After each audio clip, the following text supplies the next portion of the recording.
Starting the skeleton. Here we're gonna create an animation friendly rig. First thing you're gonna do is create a layer. If you haven't created one, you'll go here in this button and just click to create a new layer. And then select your geometry. You're gonna right click and you're gonna add selected objects. This will now put all the objects there in the layer. The next thing you wanna do, double click the layer, rename the layer.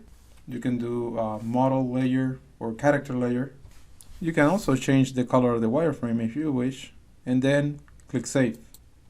To get rid of any layers, you can right click and do Delete Layer. Now you can toggle on and off the visibility. And here you have a couple of modes that you can activate. There's the T for template, there's the R for reference, and we're gonna go ahead and set it up to template.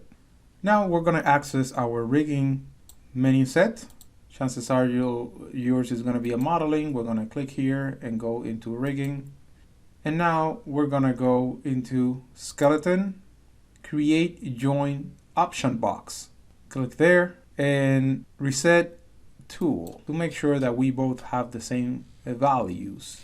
Then X that out and we're gonna go into our side view, and using our side view, we're gonna start creating our joint chain.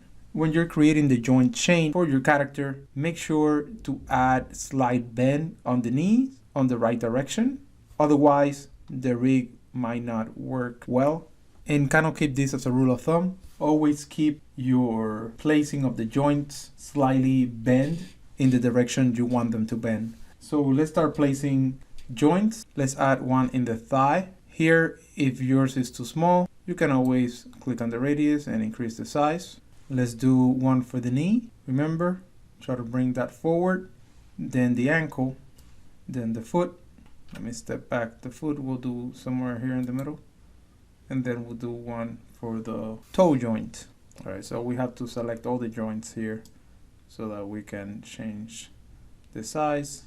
Not that this will really matter, it's just visually a little bit better, especially for you all to be able to see what I'm doing.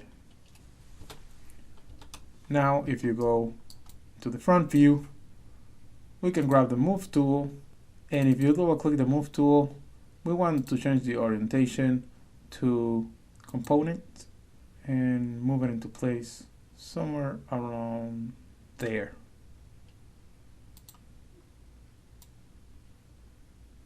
Then you can move manually the rest into place. Now you'll notice that down here, although we're doing a pretty good job, we can always move it, but we should never rotate it, as this will change the orientation of the actual joint. So no rotation, just move. If you do Control A, you'll get access to the attribute editor, and you want to make sure that all these numbers stay on 0. Changing any of these will later on maybe give you some issues.